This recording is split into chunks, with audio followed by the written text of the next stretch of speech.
Okay, so you want to shoot lower scores, right? I mean, who doesn't? Well, today we're going to deep dive into something that might just help you do that. All right, let's do it. We're looking at this document I found called The Key to Better Golf: Why Avoiding Bogeys is More Important Than Chasing Birdies.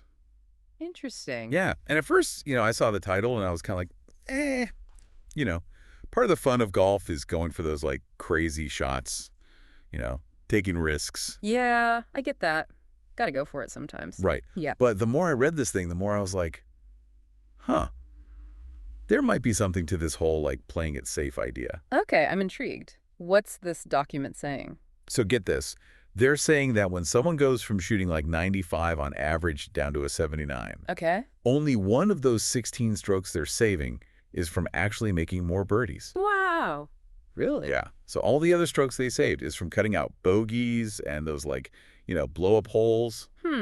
That's pretty wild. And you're saying this applies to better players too, not just folks shooting in the 90s. That's the crazy part. They said even for players going from like a 79 average down to 76, Mm-hmm. 82% of that improvement, it's all bogey avoidance. Huh. So it's not about those like hot streaks where you're making birdies left and right. Nope. It's about consistency and, Yeah. not making those big mistakes. So I got to ask you, thinking about your own game, Yeah. where do you think you lose most of your strokes? Is it those risky shots? Or could you benefit from maybe laying back a little?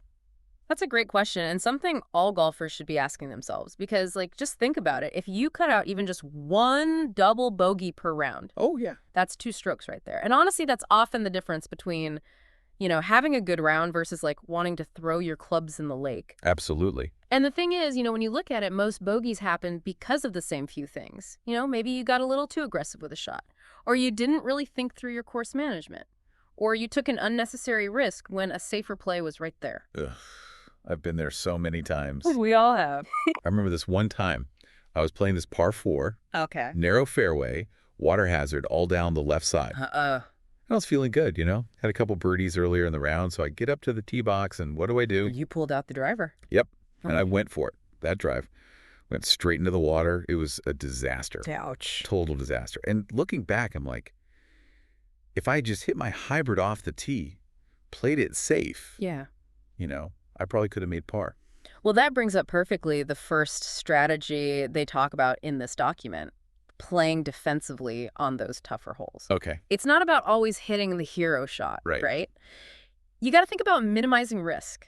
Like instead of always pulling out driver on a tight fairway, maybe you think about hitting a hybrid or a fairway wood. Yeah, play it safe. Exactly. You might give up some distance, but you're way more likely to keep the ball in play. Makes sense.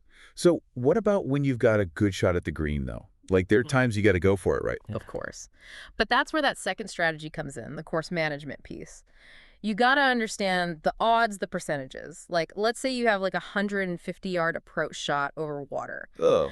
You could try to stick it right next to the pin, Mm-hmm. but honestly, what are the chances you actually pull that off? For me, probably pretty low. Right. So instead, maybe aim for the middle of the green. Give yourself a better chance of just 2 putting for par. And most importantly, avoid those blow-up holes that can just kill your score. Okay, yeah, that makes sense. So we've talked about avoiding those big mistakes off the tee and on approach shots. But what happens when you find yourself in trouble? Like you're in the trees or something? Yeah, that's where your short game comes in. Okay, yeah. Being good around the green, that's your insurance policy against bogeys.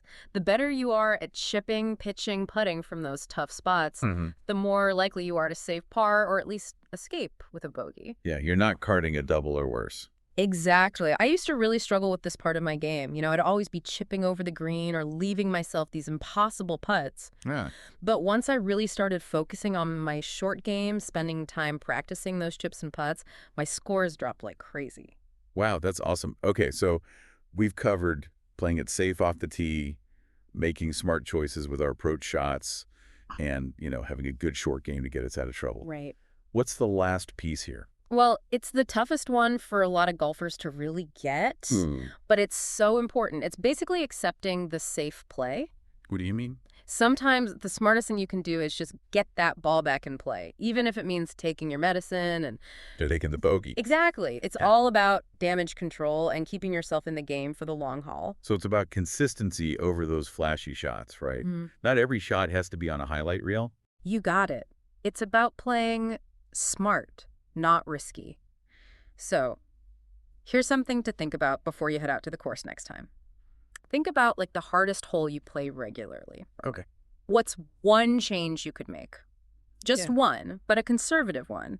Something that would almost guarantee you a bogey or better on that hole. Interesting. How would making that one small change on that one tough hole, how do you think that would affect your overall score? You might be surprised. That's something to think about.